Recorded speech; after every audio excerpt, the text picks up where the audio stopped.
Lines மீடியாவுக்கு நீங்கள் அளித்து வரும் ஆதரவுக்கு மிக்க நன்றி. தொடர்ந்து எங்களுடன் இணைந்திருங்கள். லைக் பண்ணுங்கள், சப்ஸ்கிரைப் பண்ணுங்கள், நண்பர்களுக்கு பகிருங்கள். நாம் இணைந்து பயணிப்போம். லைன்ஸ் மீடியா தமிழ் உறவுகளுக்கு வணக்கம். இன்றைய அரசியல் களம் நிகழ்ச்சிக்கு தங்களை அன்போடு வரவேற்கிறோம். வணக்கண்ணா. வணக்கம் சார். இப்போ நேற்று நடந்த விஜயுடைய அந்த பொதுக்கூட்டத்தில் இறப்பு நடந்திருக்குது. இந்த இறப்பை பற்றி நீங்கள் என்ன நினைக்கிறீங்க? அது நம்ம இதுக்கு தான் தலையாக அடித்து சொல்லிக்கிட்டு இருந்தோம். ஐயோ வேணாம் வேணாம் போகாதீங்க, இந்த மாதிரி கூட்டங்களில் சேராதீங்க. ஒவ்வொரு முறையும் விஜய்க்கு அந்த கூட்டத்தை பார்க்கும்போது நம்ம ஒவ்வொரு முறையும் காணொலியில் சொல்கிறோம், இது தமிழினத்திற்கான அவமானம். இந்த மாதிரியான கூட்டத்தை பார்க்கும்போது அவமானமாக இருக்குது, அசிங்கமாக இருக்குது. ஒரு திரை மோகத்தின் பின்னாடி நம்ம சமூகம் நம்ம தமிழினம் இப்படி விழுந்து கிடக்குங்கிற வேதனையை வைத்தறிச்சலை நம்ம சொல்லிகிட்டே இருந்தோம். எது நடக்கக்கூடாது அப்படின்னு நம்ம நினச்சோமோ அது கடைசியில் இப்படி தான். அதாவது அதோடைய இது தெரியுது. ஒவ்வொரு இதுக்கு முன்னாடி நடந்த கூட்டங்கள் எல்லாத்தையும் பார்க்குறோம். அந்த பசங்க அரசியல் மயப்படுத்தப்பட்ட பசங்க கிடையாது. அவங்க ஒரு ரசிக மணலை கூட்டம். அந்த ரசிக கூட்டத்தில் என்ன நடக்கும், எந்த மாதிரியான விபரீதங்கள் நடக்கும் அப்படிங்கிறத நமக்கு ஓரளவுக்கு அப்போவுமே எச்சரிக்கை பண்ணோம். நம்ம இது அவசியம் இல்லாது, இந்த மாதிரி போகாதீங்க அப்படின்ட்டு. இன்றைக்கி அதோட விளைவு 40 கிட்ட பலி. அது பார்க்கறதுக்கே நைட்டெல்லாம் தூக்கம் இல்லை. அந்த இருந்ததில் நிறைய குழந்தைங்க, பெரியவங்க. எனக்கு அதில் ஒரு காட்சி, ஒருத்தரையே ஆம்புலன்ஸில் தூக்கிட்டு போனாங்க. ஒரு குழந்தை, இதுதான் ரொம்ப பெயினாக இருந்துச்சு. அந்த குழந்தை தலை தொங்கி போய் அதை அப்படி தூக்கிட்டு போகிறாங்க. எனக்கு அந்த குழந்தைக்கு ஒரு 2.5-3 வயசு இருக்கும். அந்த 2.5-3 வயசு குழந்தைய கூப்பிட்டு போன அந்த முட்டாள் என்ன சொல்கிறது? அநியாயமாக உன்னுடைய அந்த இதுக்கு, திரை மோகத்துக்கு எவனோ ஒரு நடிகனை பார்க்க போகிறேன்னு சொல்லிட்டு வாழ வேண்டிய குருத்து அநியாயமாக பழி கொடுத்தீங்க. எத்தனை பிள்ளைங்க, எவ்வளோ உயிர், என்ன சொல்கிறதுன்னு தெரில. ரொம்ப வேதனையாக இருக்குது அந்த காட்சிகளை பார்க்குறது.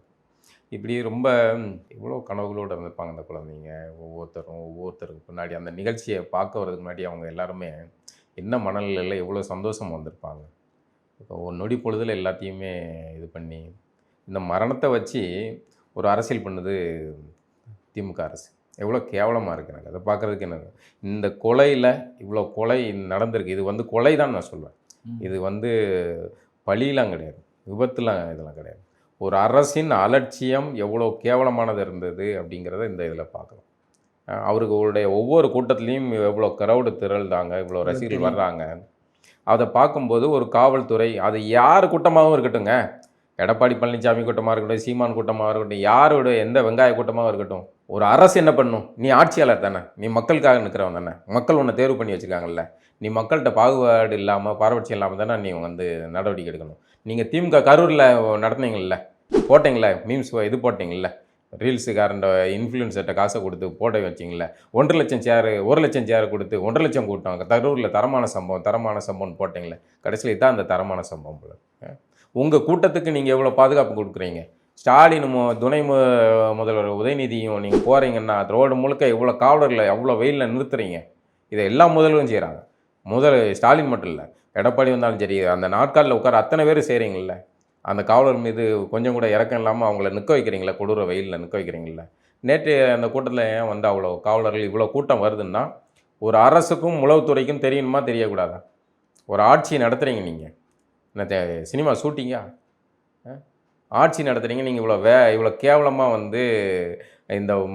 இந்த சாவுகளுக்கு இது ஒரு விபத்து அப்படின்னா கூட இந்த சாவுகளுக்கு அரசு மிக மிக முக்கியமாக பொறுப்பேற்கணும். இவங்களுக்கு பாதுகாப்பு கொடுக்கறதுமா அரசோட வேலை இல்லை. அரசு பாதுகாப்பு கொடுக்கணும், அரசு கணிக்கணும். இப்படியான ஒரு கூட்ட நெரிசல் நடக்கிறதுக்கு வாய்ப்பு இருக்குன்னா முன்னெச்சரிக்கையாக நடவடிக்கை இருக்கிறதுக்கு தாங்க அரசு. ஒரு விபத்து நடந்த உடனே அவரை போங்க இங்கே போங்கன்ட்டு கரெக்டாக ஸ்பாட்டுக்கு எல்லாரையும் அனுப்பி இது பண்ணுறீங்களா? அரசியல் பண்ண தெரியுதுல்ல. விஜய் மேலே நம்ம குற்றம் சொல்கிறது என்னென்னா, இதை சரியாக அவங்கள வழி நடத்துறதுக்கான பண்போ தலைமைத்துவமோ அவர்கிட்ட இல்லைன்னா ஒவ்வொரு கூட்டம் நடக்கும்போதும் நாற்காலி 1 லட்சம் நாற்காலி 10,000 நாற்காலின்ட்டு அடித்து உடச்சி ஏன்டா இப்படி பண்ணுறீங்கன்னு ஒரு இது பேசணும்ல.